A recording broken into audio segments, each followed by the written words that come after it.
황상민의 심리상담소의 영상을 보면 나 주변의 사람들의 마음을 더 잘 알 수 있습니다.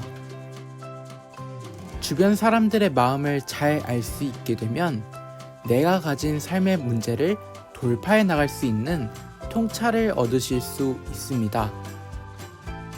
황심소와 함께 나와 주변 사람들의 마음을 알아가고 내 삶을 원하는 대로 그려나가는 여정을 떠나볼까요? 삶의 아픔과 어려움을 해결하는 방법을 찾을 수 있는 방송, 황상민의 심리상담소.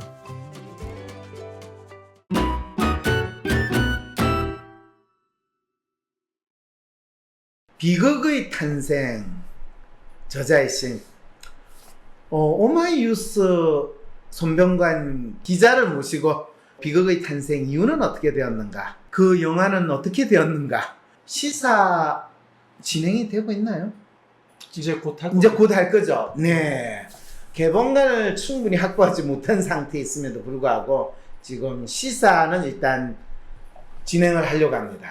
최근에 언론 뉴스에 보면 박원순 전 시장의 아들이 법원에 나가지고 신체 검사를 다시 한다라는 이런 황당한 일들이 계속 벌어지고 있는데, 저거 황당하다고 표현하면 제대로 이게 표현이 되는 겁니까? 아니면 당연히 그거는 결코 믿고 싶어 하지 않는 인간들이 믿을 때까지 신체 검사를 받아야 되는 게 대한민국 국민의 도리지 않냐, 이런 상황이 되는 건가요? 어떻게 생각하세요?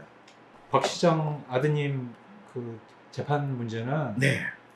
이게 거의 제가 알기로는 아마 10년이 넘었습니다. 예, 대한민국 진짜 법원 대단하네요. 2011년부터 해가지고 시작을, 그때 이제 신검이 뭔가 잘못된 거 아니냐 그러게요. 시작이 돼서 보니까 이제 12년이 된 거죠. 그런데 이제 그 대상이 되는 사람을 이제 증인으로 계속 앉히려고 그랬는데, 네. 박원순 시장 아들이 지금 생활 기반이 지금 우리나라에 없어요.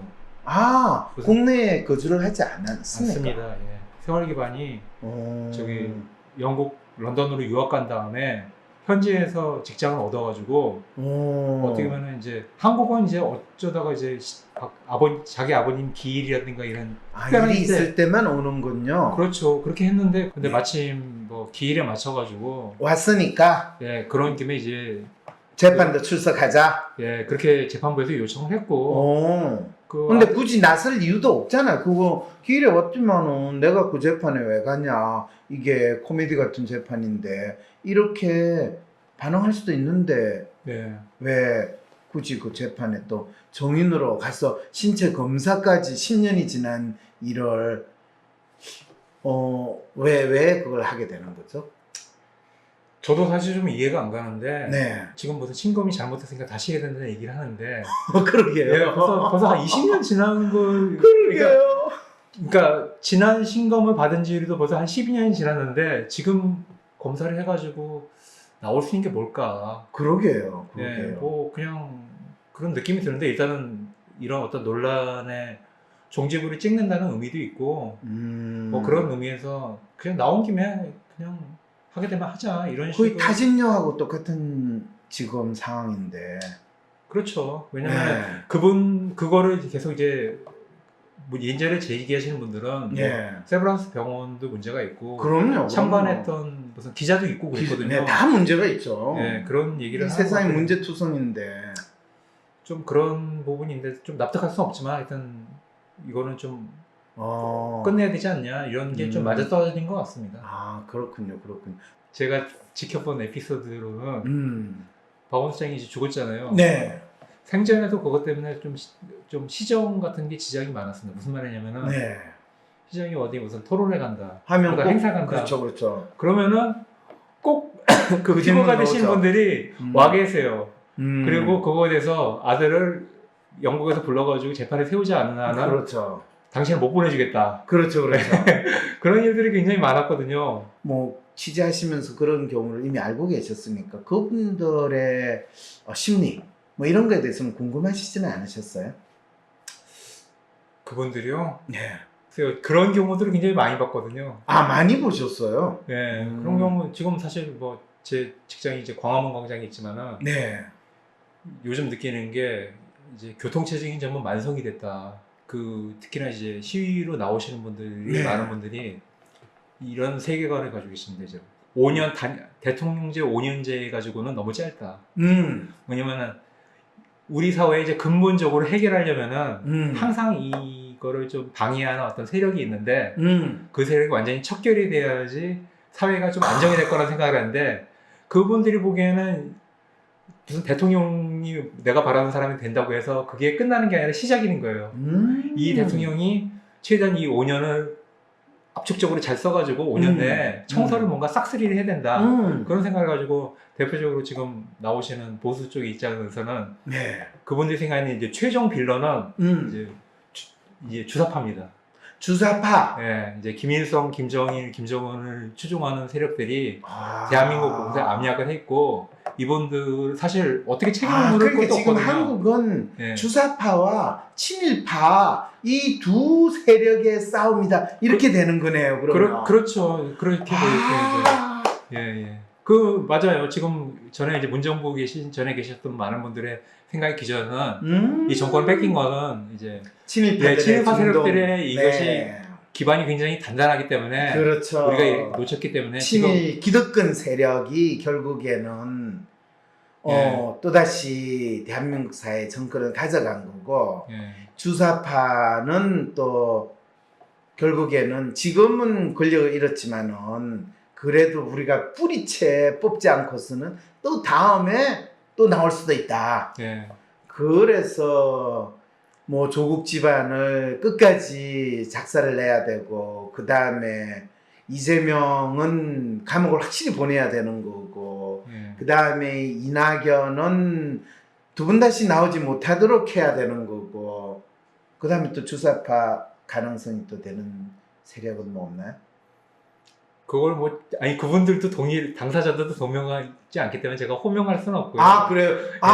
그렇죠. 이 주사파냐 친일파냐는 일단 본인들이 인정하지 그렇죠. 않아요. 본인들이 인정하지 않는데 와 이거 홍길동은 아비라고 부르지 못하는 그 안타까움을 겪는데 지금 대한민국의 정치 세력은 누가 나를 뭐라고 주사파다 넌 친일파다 뭐 이렇게 부르는데 나 친일파 아닌데 내가 너를 친일파라고 부르면 넌 친일파야. 이게 보통 마녀 사냥할 때 일어나는 거거든요.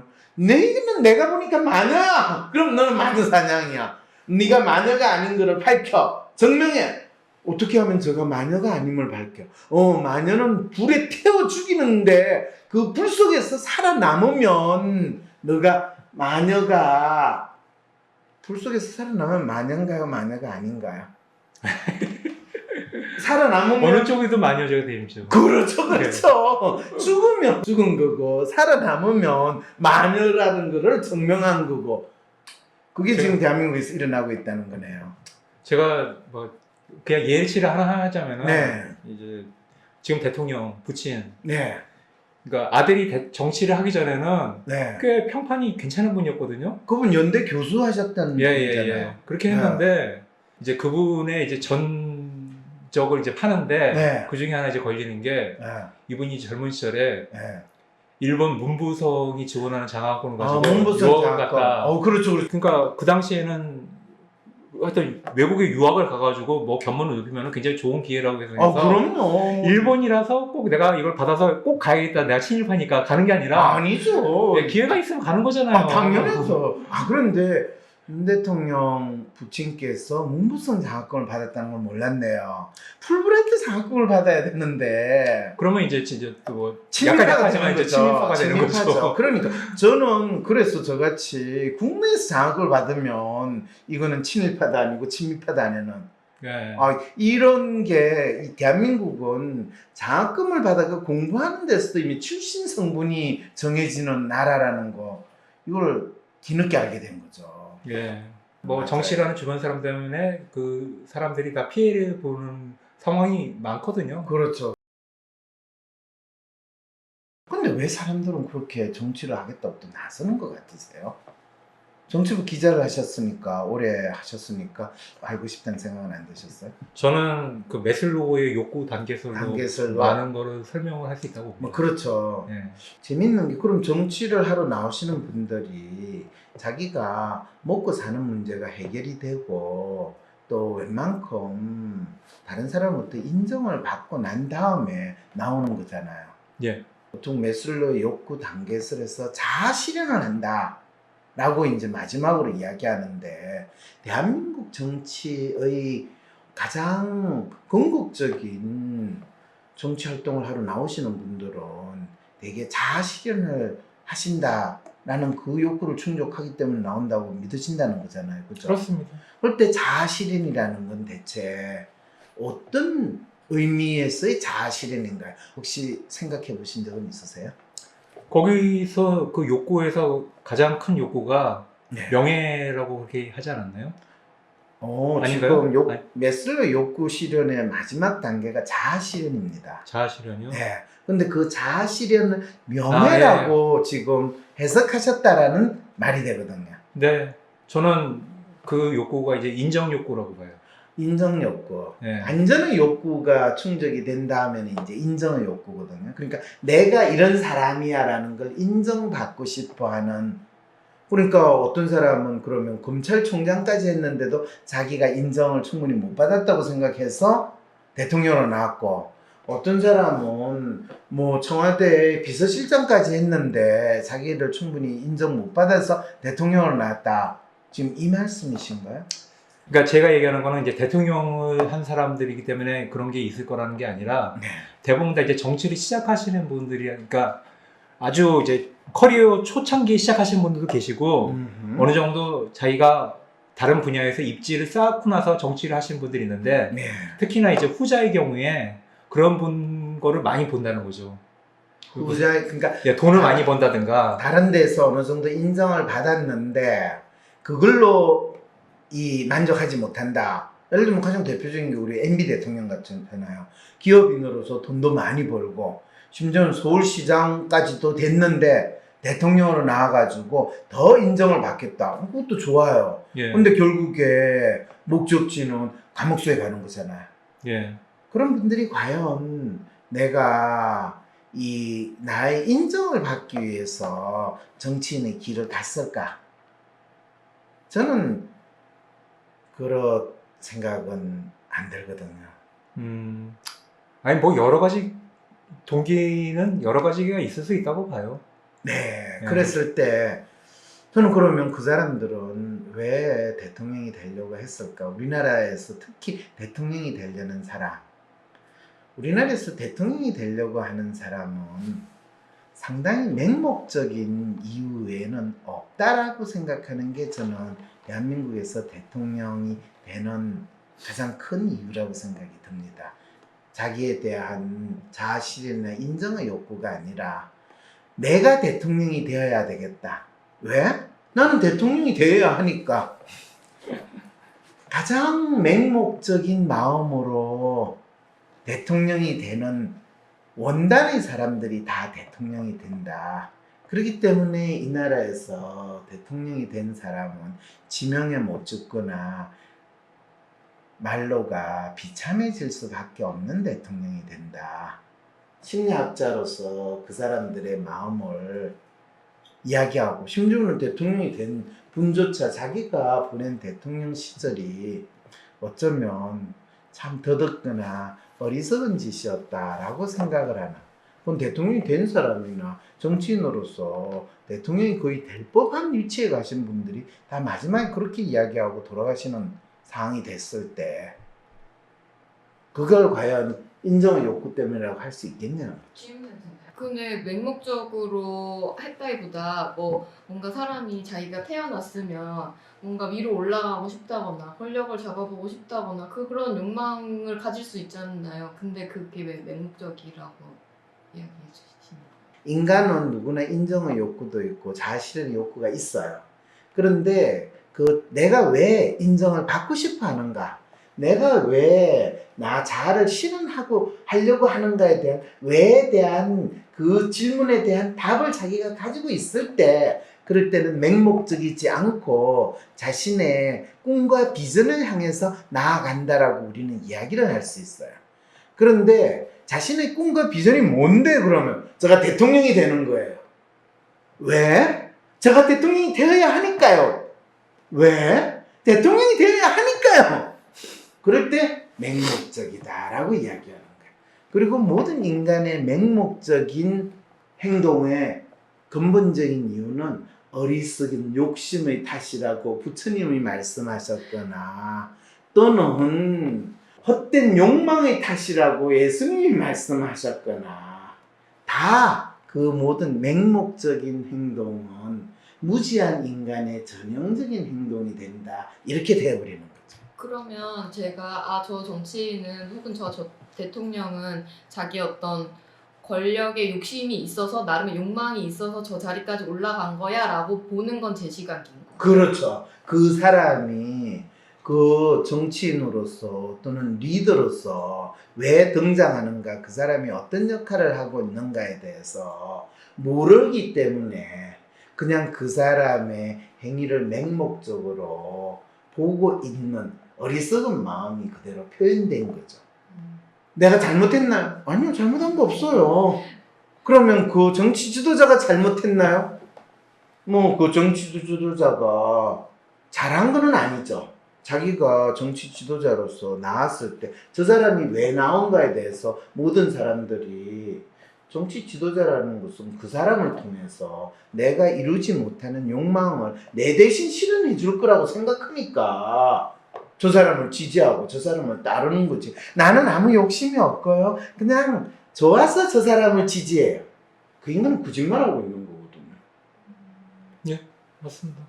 맞죠, 그죠? 예. 네. 지지자들은 다 바라는 게 있는 거죠. 있는 거예요. 그 말은 뭐냐면 대한민국의 정치 지도자, 특히 대통령이 되는 사람은 자기가 지지하는 사람들의 그 욕망의 대변자로서 나왔다라는 그 말이지. 무슨 자실현. 그게 우리나라에서 이제 의원 내각제가 정착하기 힘든 요인이 되는 것도 있어요.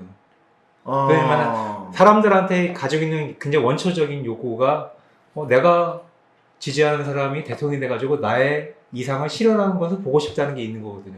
근데 그 표현은 어쩌면 송 기자께서 의원 내각제에 대한 믿음에서 나오신 표현인 것 같아요. 왜 그러냐면 그러면 일본은 의원 내각제라서 사람들이 자기가 가지고 있는 욕망을 자기 정치 지도자한테 투사 안 하냐?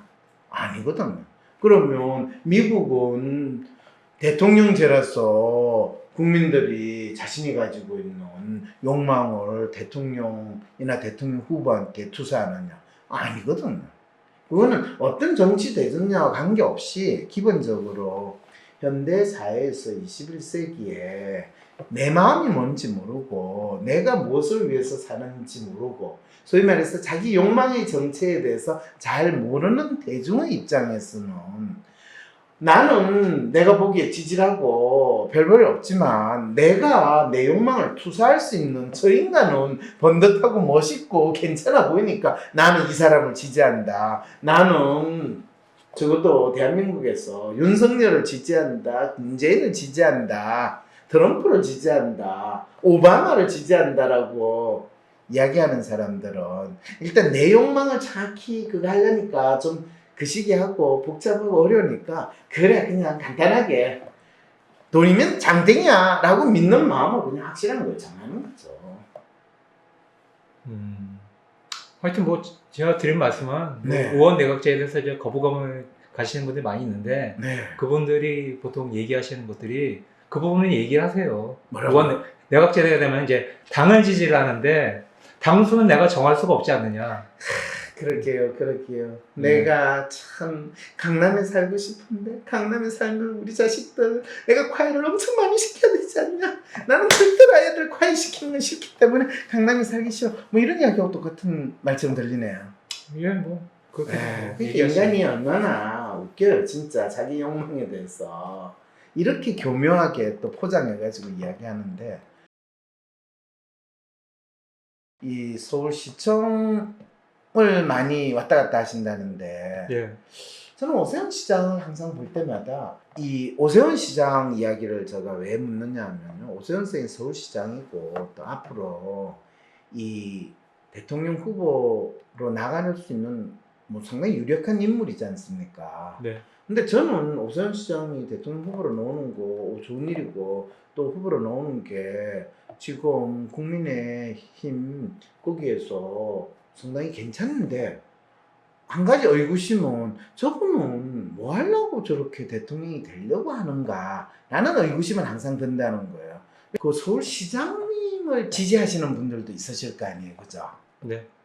그분들은 지금 현재 서울시장이 오세훈 시장이신데 그분들을 지지하는 분들의 욕망은 뭘까? 이런 생각들을 상당히 많이 해요. 이거에 대해서 혹시 생각해 보신 적은 있으세요? 이제 오세훈 시장이 이제 정치를 한 지가 벌써 한 23년 되거든요. 그렇죠, 그렇죠. 네, 되게 오래 하셨는데 네. 저는 좀 지켜보면서 이제 오세훈 시장이 한번 그러니까 적어도 이제 이 국민의힘 보수층 그래서 이제 좀 가장 주목받았을 때가 언제였을까 생각해봤는데 서울시장 때보다 오히려 전당대회가 그랬었던 것 같아요. 전당대회라는 건 지난번 전당대회요? 전당대회. 그러니까 황교안 전 총리가 대표가 될 때의 전당대회. 왜요? 그때 왜 오세훈 선생이 갑자기 부각이 됐을까요? 그때가 뭐냐면은 아프리카에서 열심히 다니시다가 다시 정치로 컴백하는 그 시점 아니었어요? 그렇죠. 그렇게 네. 했는데 그때 어떤 의미가 있었냐면은 네. 박근혜 대통령이 탄핵이 되고 나서 네. 보수층이 이제 괴멸이 괴멸이 되는데 됐을 때. 이제 새로운 리더십을 세워야 되는데 그렇죠, 그렇죠, 그렇죠. 이제 구도가 이제 황교안 대 오세훈이 된 거예요. 그럴 때는 뭐 황교안으로서 상징되는 이 국민의힘 또는 그 당시에 보수파라고 하는 사람의 리더십은 사실 이거 완전히 뭐라고 표현해야 되나요? 그러니까 이제 이런 거죠. 황교안은 정통 보수, 오세훈은 개혁 보수. 이런 식으로 브랜드를 만들고 싶어요. 예. 그러니까 실제로 그렇게 전당대회가 그렇게 흘러갔었어요. 그래요? 내부적으로. 예. 진짜 재밌네. 밖에 계시는 분들은 뭐 그게 관심 가지시는 분들이 없겠지만. 그런데 예. 황교안 그 총리를 하셨으니까 전 총리라고 이야기를 그분은 황교알이라고까지 욕을 얻어먹으셨던 분인데 그분을 전통 보수라고 그러면 대한민국의 전통 보수는 교활하고 엄용하고 그 다음에 자기가 모시는 주인을 뭐 밀어내고 은근슬쩍 대통령 노릇까지 했던 그런 사람이다. 뭐 이런 식의 이미지를 가지고 그럼 전통 보수를 이야기했다는 말인가요? 아니 그러니까 그렇게 보시는 분이 있는데 네. 황교안이 그 당시에 대표가 됐잖아요. 네. 그 승인을 좀 분석해 보면 몇 가지가 보수가 좋아할 만한 조건들이 많이 갖춰졌어요. 그래요? 어떤 네. 조건은요? 일단은 네. 보수는 좀 권위라든가 이런 거 고관 이런 사람들 스펙을 많이 보거든요. 그렇죠. 네. 그렇죠. 그렇게 했는데 그러면서 장관, 총리, 대통령 권한대 이 스펙을 일단은 쌓았어요. 네. 전적이 화려하다. 네. 또 한 가지는 황교안 씨가 그 당시에 이제 교회를 굉장히 오래 다녔는데 굉장히 이게 어떤 신앙심을 많이 강조를 하고 그랬었거든요. 근데 이제 보수층의 저변에 깔려 있는 것들이 기독교. 예, 개신교 신도들이 굉장히 많은데 신도에서 특히 전적이 이력이 화려한 분들에게 있어서 하나님을 믿는 그 믿음을 믿을 수 있는 사람이다. 그렇죠. 네. 그러니까 이게 수백 년 양반 지배를 받았을 때 진정한 양반가의 피를 타고난 그분을 우리가 왕으로 모시거나 우리가 주인으로 모셔야 된다라는 이 의식이 이 DNA까지 다 포진하신 분들이다. 이렇게 이제 보면 되는 거네요. 그렇죠. 이제 마지막으로 이제 박근혜 대통령 탄핵에 대한 입장인데 사실 보수층에서 박근혜 대통령 약간 비판, 디스 안 하신 분이 없었어요. 그렇죠. 심지어 이제 윤석열 지금 대통령 된 윤석열은 박근혜 대통령 구속을 시킨 사람이고 그렇죠. 홍준표는 그때 뭐라고 얘기했냐. 춘향이를 뽑은 줄 알았는데 알고 보니까 향단이더라. 그렇죠. 굉장히 인격적으로 모욕적인 말을 하셔가지고 홍준표 뭐지? 뭐 이런 식으로 반응이 나왔는데 오세훈 시장은 사실 그 당시에 그 탈당했거든요. 그렇죠. 네, 그래서 새로운 당을 만들어가지고 막 이렇게 바꿔보려고 그랬는데 그렇죠. 그런 면에서 보면 황교안은 그래도 어쩔 수 없이 대통령 권한대행을 맡아가지고 이 보수 정권을 이제 지탱한 사람으로 보였어요. 그리고 실제로 이제 황교안 씨가 대통령 권한대행에서 보여준 그런 모습 같은 것들이 얘는 완전 이제 그런 배신자들은 아니다는 이미지 돼가지고 아, 배신자는 아니다. 그때부터 처음에 여론조사를 했나 10% 내외의 지지층이 잡히고 그걸 가지고 나중에 한 20% 30%까지 갔을걸요? 맞아요. 그것 때문에 이제 전당대회 된 겁니다. 근데 그런 거에 비해서는 당시 전당대회에 대항마했던 오세훈 씨는 아니다 이거 가지고는 안 된다. 뭔가 우리가 새로운 탄핵을 받으면 변화. 예, 뭔가 고쳐야 될 것이 많은 것들이 있으니까 그거를 이제 개혁이라고 하고 내가 한번 해보겠다 했는데 그 보수 정당에 계시는 분들은 그게 마뜩지가 않았던 거예요. 넌 배신자다. 넌 제2 잠깐만요. 예. 아, 오세훈 시장을 배신자라고 그렇죠. 생각을 했다는 거예요. 예. 제2의 유승민이다까지. 당을 그러니까 뭐냐면 유승민은 말 많은 배신자고 오세훈 시장은 말 없는 배신자인 거죠. 그러나 어차피 배신자요, 배신자. 당을 깨고 이렇게 뭐 같이 했다는 것 자체는 부인할 수가 없는 거거든요. 근데 참 재밌네요. 아니, 예수님의 제자 중에서도 배신자, 나중에 결국에 반석과 같은 그런 배신자도 있는데 어떻게 그거를 제대로 구분할 능력이 안 돼서 황교안 씨를 진정한 그래도 예수님 추종자라고 생각하고 이 오세훈 씨를 배신자라고 몰 수가 있어요? 그거는 차라리 가룟 유다가 그나마 양심이 있어가지고 예수님을 팔아 넘겼으나 그 돈으로 잘 먹고 잘 살지는 않았고 지 죗값을 치렀다 이렇게 이야기하는 거하고 똑같은 소리처럼 들리는데. 예, 그 밖에서 그냥 관전하시는 분들은 이해가 안 가는데. 예, 저는 진짜 이해가 안 가요. 지금 뭐 보수, 그러니까 국민의힘 내부에서 예. 박근혜 대통령 얘기 안 하잖아요. 그게 무슨 의미인지 감이 안 잡히시나요? 그건 진짜 이해가 안 돼요. 이거 내부적으로는 여전히 좋아하는 사람들이 많은데 네. 밖에다 얘기하면 또 그거 가지고 네. 이거 너는 역시 여전히 정신 못 차렸구나 이런 얘기를 하는 것 자체도 듣기가 싫은 거예요. 정신 못 차린 사람 보고 정신 못 차렸다고 이야기하는 걸 듣기 싫으면 그거는 그분들은 그러니까, 바뀔 가능성이 없다는 이야기네요. 그러니까 그걸 얘기하는 순간에 네. 어느 한쪽으로부터는 이제 표를 잃게 되는 거거든요. 그렇죠. 그럴 때는 많은 사람들이 대부분 다 침묵을 합니다. 아, 그게 교활함인데. 예, 뭐 하여튼 저는 여기까지. 아, 아니 왜 그러세요? 아니 저는 그거에 대해서 뭐 이게 너무 오래 쌓여가지고 바꾸기도 힘들고. 그렇죠. 바꿀 수가 없죠. 그거에 대해서 바뀌어요. 왜 안 바뀌나 생각을 해보니까 아 이런 메커니즘은 있다더라 그거를 말씀드리는 거예요. 그렇군요. 네. 그런데 뭐 어차피 그분들은 돌아가기 전까지는 바뀌기 힘든 거고. 그렇죠. 또 다른 마녀사냥이 이루어지는 건데 그런 측면에서 보면 오세훈 시장 입장에서는 상당히 지금 상황에서 본인의 입지가 서울시장까지 됐긴 했지만은 아쉽고도 아쉽고 또 어떻게 하면 본인이 자아실현을 하는 데 있어서 나의 자아실현은 맹목적이지 않고 나는 이것을 위해서 내 정치 인생을 걸었다. 또는 내가 이것을 위해서 살겠다. 그런 거를 내세울 만한 거는 없을까요?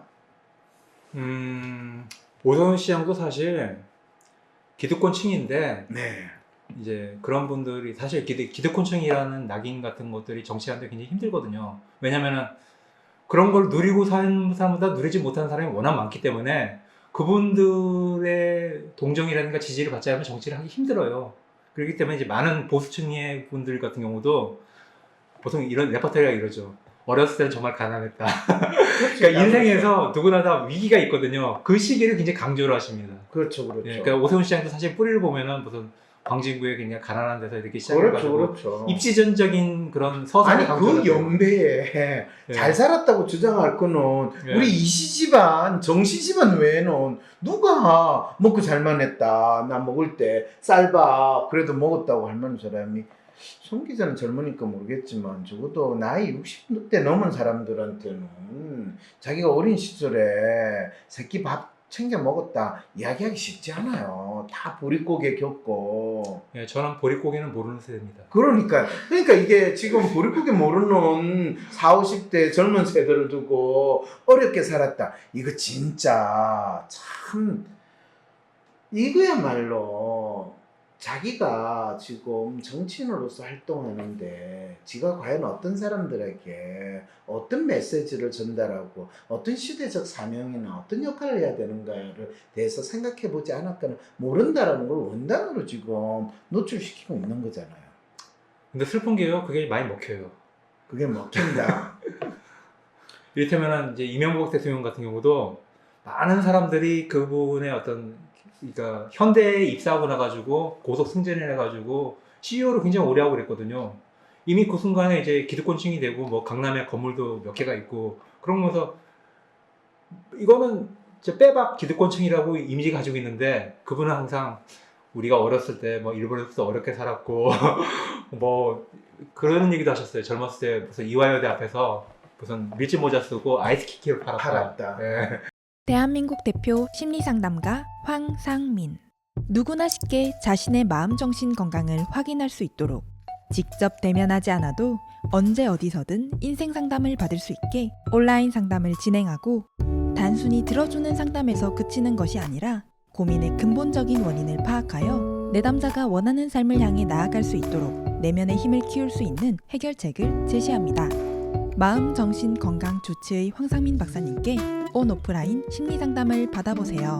한 사람에게 딱 맞는 고민 해결책과 건강한 마음과 정신을 회복하는 심리 처방전을 제공합니다. 영어로도 상담이 가능하니 언어의 장벽을 넘어 누구나 상담소의 문을 두드려 보세요.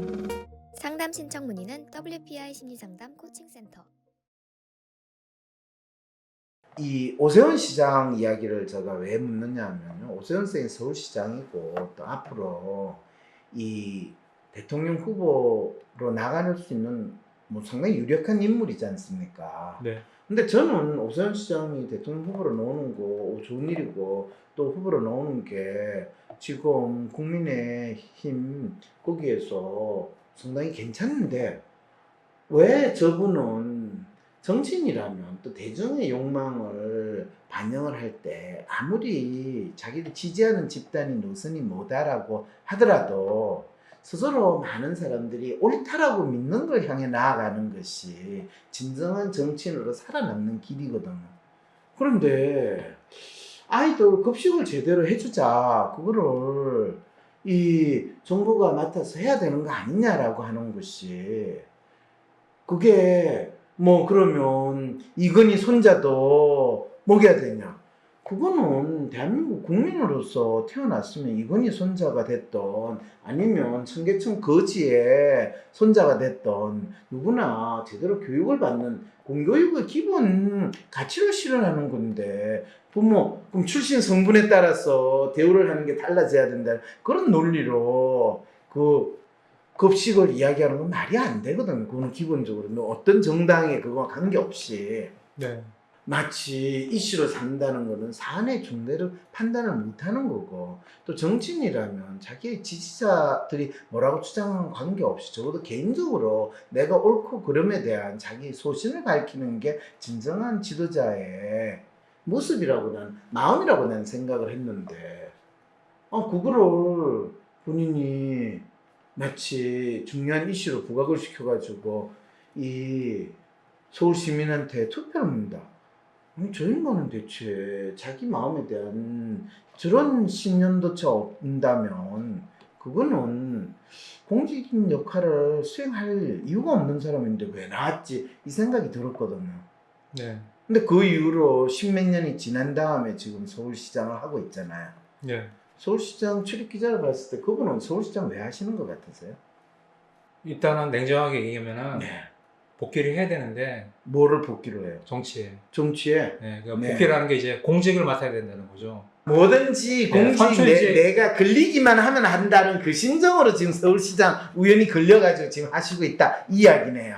그러니까 19년도에 전당대회 출마한 것도 그렇고 정치 복귀고, 2020년에 총선 나온 것도 복귀고, 2021년에 서울시장 나온 것도 복귀인 거죠.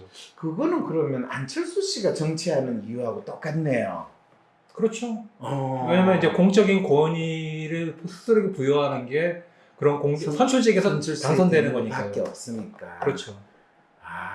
그렇구나. 그러니까 그분들이 뭔 소리를 하든지 간에 그분들은 지금 자신을 지지하는 사람의 욕망을 실현시키는 게 아니라 자기 욕망을 뭐든지 내가 집에서 논의한다고 뭐든지 공적인 위치에 있어야 된다라는 그 욕망을 실현시키기 위해서 서울시장을 한다. 야, 너무 박하게 서울시장을 지금 보시는 거 아니에요? 좀 그 이야기 들으면 그분 진짜 기분 되게 안 좋을 것 같은데 왜 내가 지금 이렇게 서울 시민을 위해 가지고 제가 한 열심히 얘기는 뛰는 아닌데 또 그렇게 해석을 못 드시니까 제 얘기처럼 돼버리는데 아니 그렇게 해석 말고는 더 다르게 어떻게 더 좋게 해석할 수 있는 거 한번 이야기를 해주세요. 저는 제가 오세훈 시장을 싫어하는 사람이 아니에요. 네. 뭐 서울시장이 아니고 그러면 국민의힘 당대표가 되더라도 그분은 그 자리에 있는 거고 이번에 그러면 대통령이 돼도 그냥 공적인 용심을 실현하기 위해서 대통령이 되는 거다 이 이야기잖아요. 그분들이 공식적으로는 뭐 여러 가지 얘기를 하시겠지만은 네. 일단은 정치부 기자 입장에서 보기에는 네. 그때 2021년도에 이제 서울시장에 나갔던 이제 여권 인사들 나경원, 오세훈, 뭐 안철수 이런 분들이 그렇죠. 당장 다른 공직이 없는 분들이었거든요. 그러니까 아니면 그 전 선거에서 떨어졌거나 아 진짜 날카롭게 잘 네. 보셨어요. 저는 그분들이 정책인 제기를 해야 되는 분들. 그러게 그 서울시장이 또 뭐 한다고 다 나오실 때 제가 가졌던 첫 번째 질문들은 야 백수로 지내시기에 힘들지 않으신 분들인데 굳이 한 자리 차지했다고 저렇게 기어놓는 저분들 중에서 한 분을 찍어야 되는 참 서울 시민도 안타깝긴 하다. 예. 그렇다는 거죠. 뭐 그렇게요. 저도 네. 뭐 그렇다는 거죠 뭐. 네. 솔직히 말해서 그 오세훈 시장이 그 전에 사퇴한 것도 네. 저는 좀 서울시장직이 좀 지겨워가지고 사퇴한 부분이 재미도 있던 겁니다. 없는데 내가 이 기회로 네. 그냥 에이 그냥 그만둘 거 약간 좀 설명을 드릴게요. 무슨 말이냐면은 네. 이제 2006년에 서울시장 되고 나서 10년도에 1기라고 할게요. 1기에는 서울시장 하기가 좀 편했어요. 물론 처음에니까 일하는 재미도 있고 그렇죠, 그런 게 그렇죠, 있었는데 그렇죠. 문제는 이제 2011년 이제 사퇴할 때 그때는 뭐냐면은 재미없었죠. 시의회가 민주당 야당이었어요. 야당 네. 그래가지고 네, 그러니까 그러니까 무슨 일이 있으면은 뭐든지 할 수 있는 야당이 게 없었어요. 서울시의회를 장악하는 상황에서 시장이 굉장히 고통을 많이 먹습니다. 지금도 마찬가지잖아요. 네, 그러니까 예산도 통과가 안 되고 뭐든지 맨날 그러니까 대통령은 뭐 잘못한 일이 있어도 야단 맞으러 국회 가지 않잖아요. 네. 서울시의회는 시정질문이라는 게 있습니다. 맞아요. 그러니까 회기가 열릴 때마다 불러가지고 그렇죠. 야단을 쳐요. 그렇죠. 그것 때문에 굉장히 걸리적거리고 막 신경질나고 재미없었어요. 스트레스 받는 것도 있거든요. 그렇죠. 제가 보기에는 사실 그런 부분도 굉장히 컸다고 생각을 합니다. 근데 지금은 뭐 지금 서울시의회는 뭐 시의회도 국민의힘 그렇기 때문에 뭐 그런 건 없는 거죠. 어차피 민주주의 투표라는 건 다수라고 이야기를 하지만 1%라도 이기면 1% 뭐 이제는 0.5%라도 이기면 이기는데 그거를 결정하는 대세를 결정하는 힘이 뭔가에 대해서 알지 못하니까 대부분 기자들이 뻔히 하는 이야기 이념 대결 또 기득권과 반기득권의 대결 근데 이런 이야기 이게 하는 거 기자 아닌가요? 얘기를 하셔서 그러는데 네. 그 옛날에는 대선 끝나고 나면은 그 신문 같은데 한 면을 이렇게 이제 대선 당선자는 누구인가 이렇게 해가지고 그렇죠. 뻔히 아는 얘기 가지고 어린 시절부터 해가지고 막 이렇게 그렇죠. 쓰거든요. 그렇게 그렇죠. 하는데 그거를 하는데 네. 저도 한번 썼었어요. 네. 그렇게 했는데 왜냐면 그거를 나중에 당선자가 보거든요. 네. 보는데 기자 개인과 또 대통령 당선자와 참모델의 관계가 또 결정되는 부분이 있어가지고 그 말은 뭘까요? 그 기자들은 진짜 사실을 보도하는 게 아니라 권력을 진 사람한테 내가 어떤 꼬라지로 보일 건가 그거 생각하면서 열심히 기사를 쓰는 사람이라는 걸 지금 원단으로 폭로하시는 거잖아요. 좀 거칠게 말하면요. 네. 약간 환상을 파는 것도 있습니다. 기사라는 게. 그러니까 뭐냐면은 대통령이 이렇게 됐는데 이 사람은 뭔가 우리랑 같은 평범한 사람은 아니고 뭔가 이렇게 입시적으로 이게 어떤 서사라는 게 그렇죠. 있으니까 된 거라는 거를 사람들한테 보여주고 아 이렇게 대단한 신화를 신분이구나. 만들어주는 거예요. 그런 거죠. 그런 거는 어디나 다 있습니다, 사실. 이 지도자를 신격화시키고 신화로 만드는 거는 마치 글 쓰는 사람의 숙명처럼 생각할 수도 있고, 소설가가 그 일을 할 수도 있고, 기자가 할 수도 있고, 교수도 할 수 있고, 누구나 잘하면 나의 자아실현에 기여를 한다라는 게 이 국민들 대중의 욕망을 대변하는 정치 지도자 활동하는 민주주의 제도 안에서는 너무나 당연한 일이에요. 그거 자체가 잘못됐다는 건 아니에요. 예. 그런데 동시에 그거는 그대로 얼마든지 신화를 쓸 수 있어요. 그와 다르게 이번에 대한민국의 어떤 대세를 또는 어떤 대중의 욕망을 정확하게 이 사람을 통해 가지고 투사가 될 거라고 0.5% 더 나았는지에 대해서는 그 나름대로 시대의 흐름이나 또는 어떤 원인 분석을 하는 과학적인 사유로 또 그것도 기사를 얼마든지 예, 그런 쓸 써야 수도 돼요. 있는 거잖아요. 억울하면 출세해. 억울하면 돈 벌어. 억울하면 영남에 살든지. 예전에는 일단 정확히 얘기하면 2002년도 대선 때 이제 노무현 이해창 구도였잖아요. 한 방송사에서 여당 팀, 야당 팀이 각각 1시간짜리 다큐멘터리를 만들었습니다. 네. 그러니까 무슨 말이냐? 당선된 쪽의 거는 나가는 거예요. 그렇죠. 예, 안 하면 죽어요. 예, 당선자 그는 누구인가? 그렇죠. 예, 얼마나 사람들 관심이 있는지 모르겠으나 그렇죠. 만들었는데 맞아요. 그때 이해창 거 만드신 분들은 망했어요. 망했어요. 그러니까 헛일을 했어요. 네. 근데 그런 시절도 있었습니다. 네. 그리고 요즘도 이제 그런 게 있죠. 제가 보니까 최근에도 보니까 당선자가 되고 나면 당선자 집부터 국회까지 한 바퀴 다 돌아. 헬기가 따라가요. 네, 맞아요. 헬기가 따라가고 그게 아마 다음 날 한 둘째 날까지도 막 동선을 맞아요. 따라가지고 하는데 그게 사람들이 이렇게 관심이 있나요? 네? 그건 사실 말하면은 권력자한테 우리가 이만큼 관심이 있다는 걸 방송국에 보여주는 그렇죠. 표시 의미가 소위 있는데 말해서 언론 비즈니스 하는 예, 거예요. 이런 구린 짓이 사실 지금까지 최근까지도 다 있는 겁니다. 아, 그럼요. 예. 그럴 때 지난번 대선에서도 이재명 씨 일대기 다큐를 만든 팀 얼마나 불쌍해요. 그게 만들었을지 안 만들었을지 모르겠어요, 요즘. 다 만들었어요. 그럴까요? 진짜 조선일보에 TV조선도 다 만들었어요. 그렇게 그렇죠. 예. 왜냐면 그럼요. 워낙 적전이었기 때문에. 네. 근데 윤석열 거 틀었나요? 윤석열 거 틀었죠.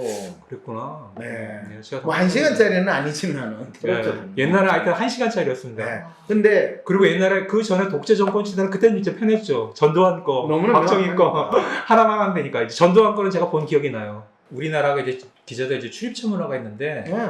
출입처가 약간 동화되는 현상이 안 생길 수가 없어요. 아, 그럼요. 예. 그러니까 최근에도 뭐 당에서 기자들 모여서 뭐 삼계탕 대접하는 장면이 있는데 아, 그런 게 있었어요? 예, 그 자리에서 그런 얘기 했었잖아요. 음. 중앙위원급으로 모시겠다고.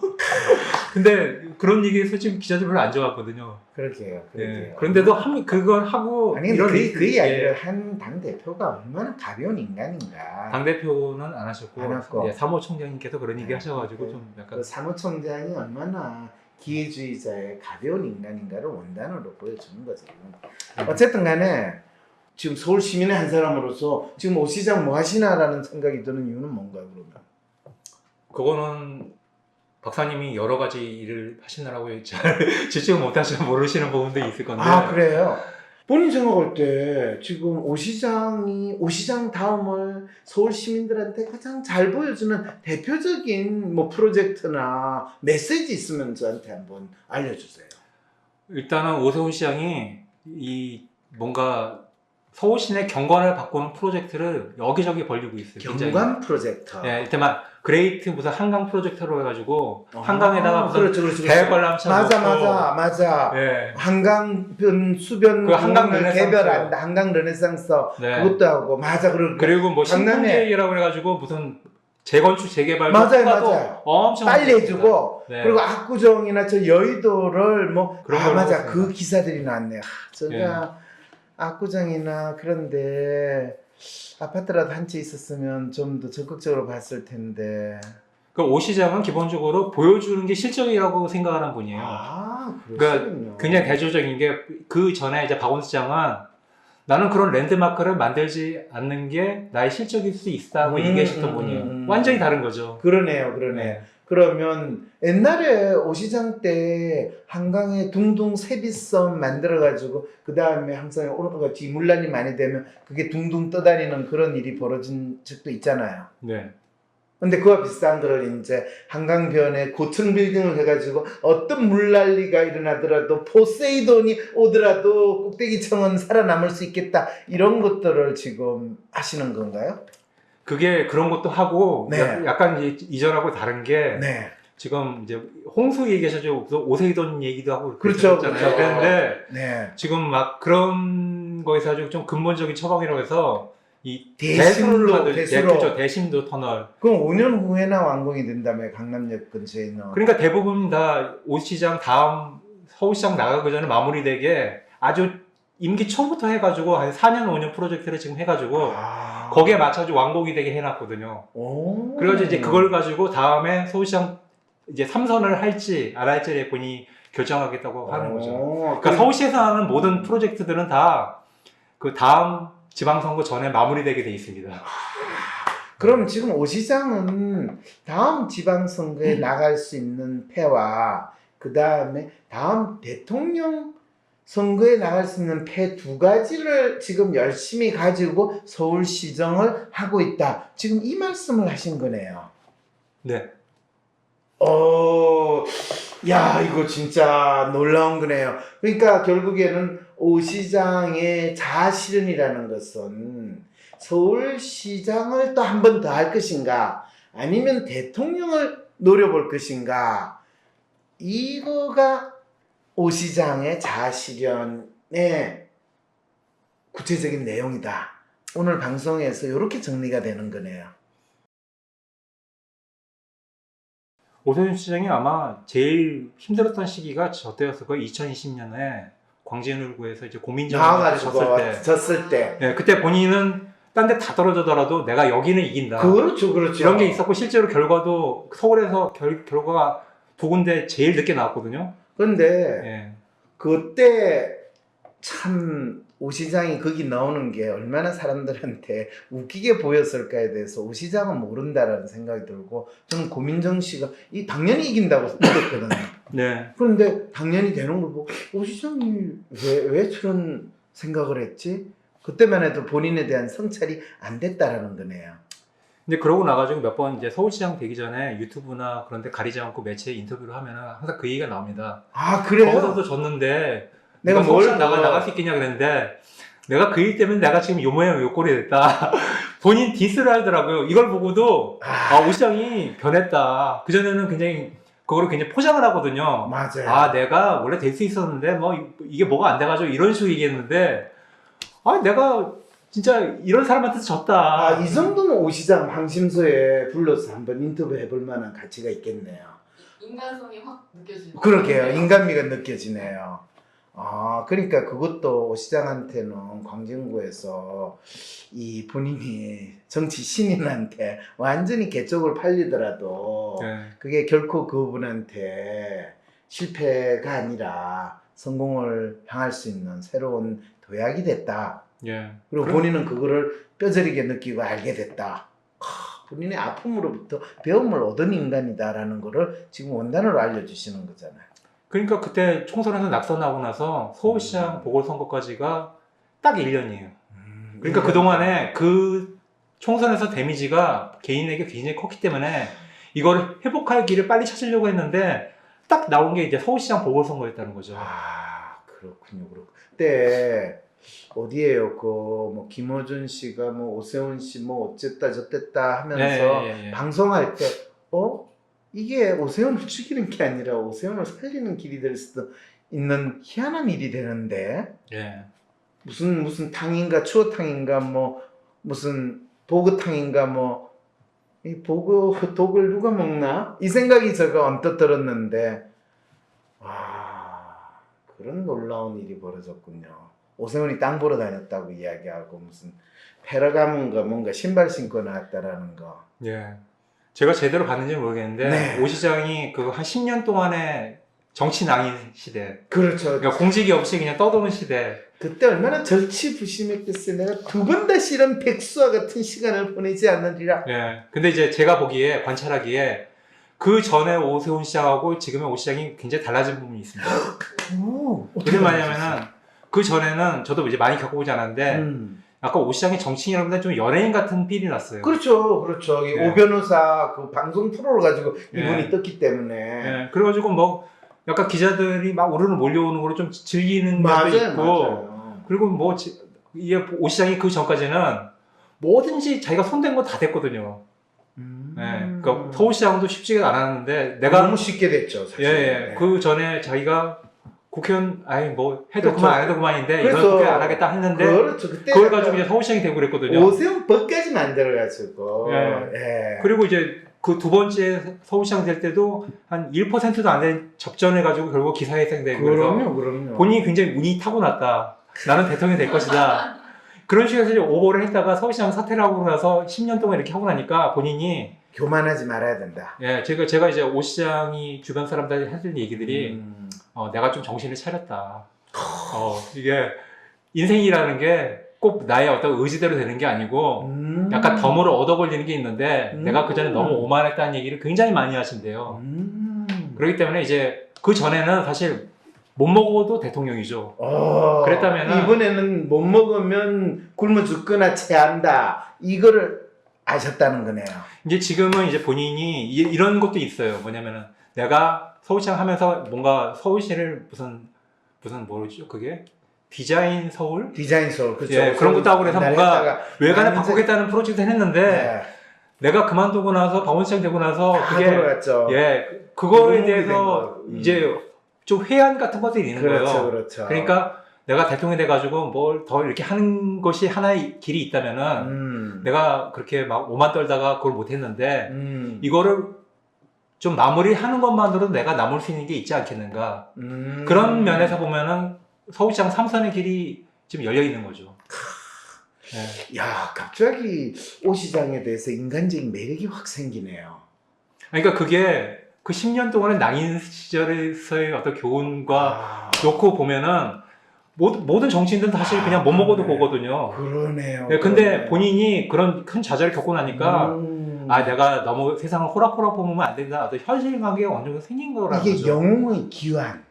야, 되게 솔깃해졌어요. 그렇죠. 네. 이 영웅의 기환에 해당되는 이 스토리 구조에 완벽하게 맞네요. 와, 오 시장을 이제 영웅의 서사 구조 속에서 오 시장의 오늘 나와주셔가지고 좀 뭔가 새로운 얘기였나요? 아유, 훌륭한 이야기였어요. 오 시장을 그냥 단순 무지한 욕망에 가득 차서 그냥 아무 생각 없이 맹목적으로 마치 선거 분함함 같은 존재로 생각을 했는데 자기 개인적으로 나름대로 이 아픔을 겪고 나서 거기에서 레슨을 해서 뉴 오세훈으로 바뀔 수 있던 그 계기를 지금 설명을 하시니까 이게 사실 뭐 얘기를 거기까지 하시고 떠오른 건데 네. 이게 민주당 지지층 이제 네. 절반이니까 그분들의 좀 약간 최근에 연달아 실패라는 것이 음. 하나의 이슈만 상대를 죽일 수 있다. 그렇죠. 그 믿음. 네. 그거, 야, 진짜, 그것도 또 다른 민주당 하시는 분들의 이 정치적인 사유에서의 단무지 정신. 원래 그게 민주당 사람들은 나름대로 머리가 돌아가가지고 전략적 사고를 하는데 이상하게 그런 단무지 사고는 어떻게 가질 수 있어요? 그 역사가 꽤 됩니다. 역사가 있어요. 예. 왜냐면 그거는- 그게 통한 역사가 있고 안 통한 역사가 있는데 통한 역사는 이회창 씨의 2차례 대선 패배. 그때 제일 큰 그분의 어떤 치명적인 부분이 자식 병역 그거로. 그래가지고 그 역으로 지금 결국에. 근데 그 이후에는 다 실패했다고 봐야죠. 이때만 그렇죠. 이명박 BBK, 박근혜는 무슨 독재자의 딸. 그렇죠. 예. 그리고 나서 윤석열은 김건희. 이거 하나 이제 상대를 무너뜨릴 수 생각했는데 단일 이슈만 가지고 유권자들이 판단하지 않거든요. 그럼요. 그리고 그 단일 이슈를 공격하는 사람들이 가지고 있는 정우심과 이 네, 맞아요. 결코 이룰 수 없다라는 그런 당위성으로 판단 않거든요. 맞습니다.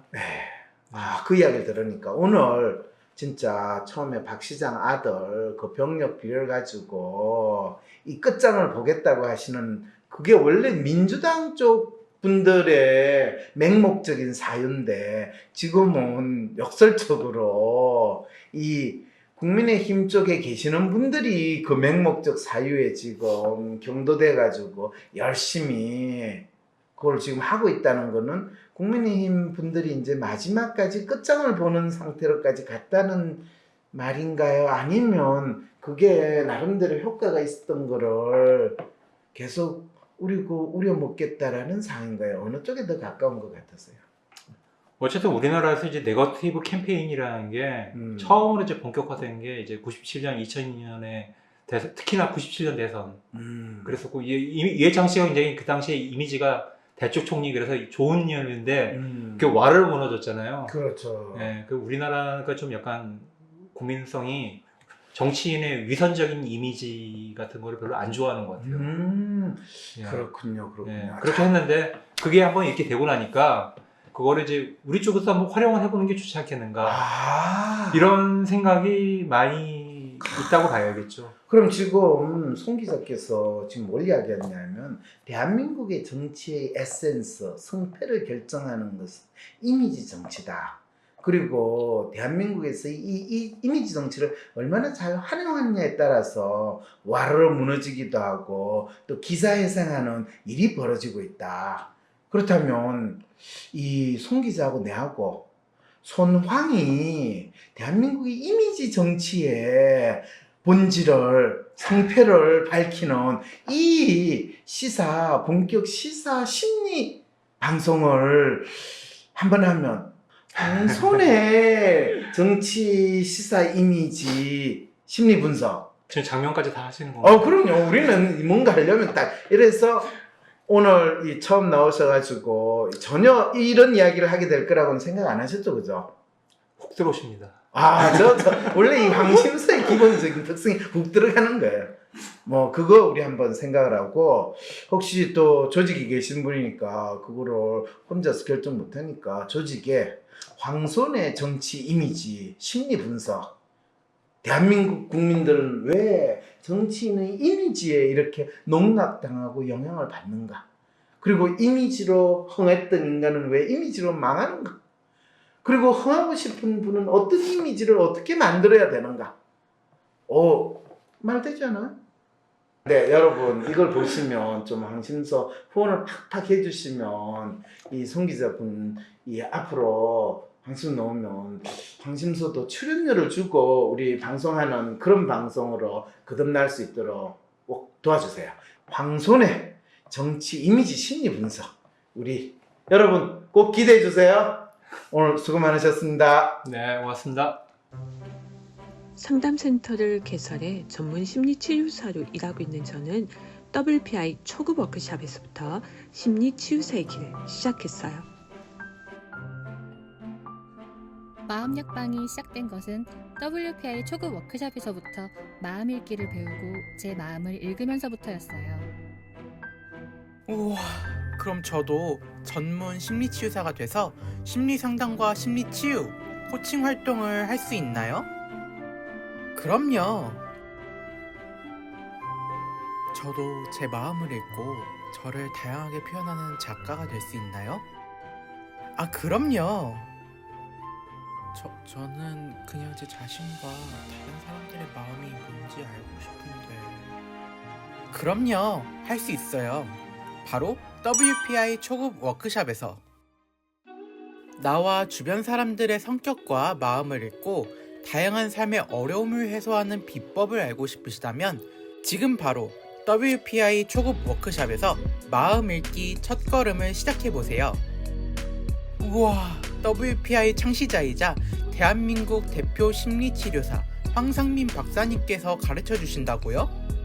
네, 그렇습니다. WPI 초급 워크숍은 WPI 프로파일, 자기평가에 대해 구체적으로 배울 수 있습니다. 또한 멘토들의 지도로 자신의 프로파일을 해석받을 수 있고 황상민 박사님께서 직접 해주시는 간단한 1대1 원포인트 레슨까지 받을 수 있답니다. 지금 삶이 막막하고 힘들게 느껴지시나요? 낯선 사람들과 함께 공부하는 것이 힘들게 느껴지는 분들이더라도 개인 상담을 받듯이 WPI 초급 워크샵에 참여해보는 건 어떨까요? 온라인으로 참여한 다른 사람들과 함께 각기 다른 사람들의 마음을 부담 없이 편하게 읽는 시간을 가지며 자신의 마음의 아픔 그리고 삶의 어려움을 해결할 수 있는 방법을 얻으실 수 있습니다.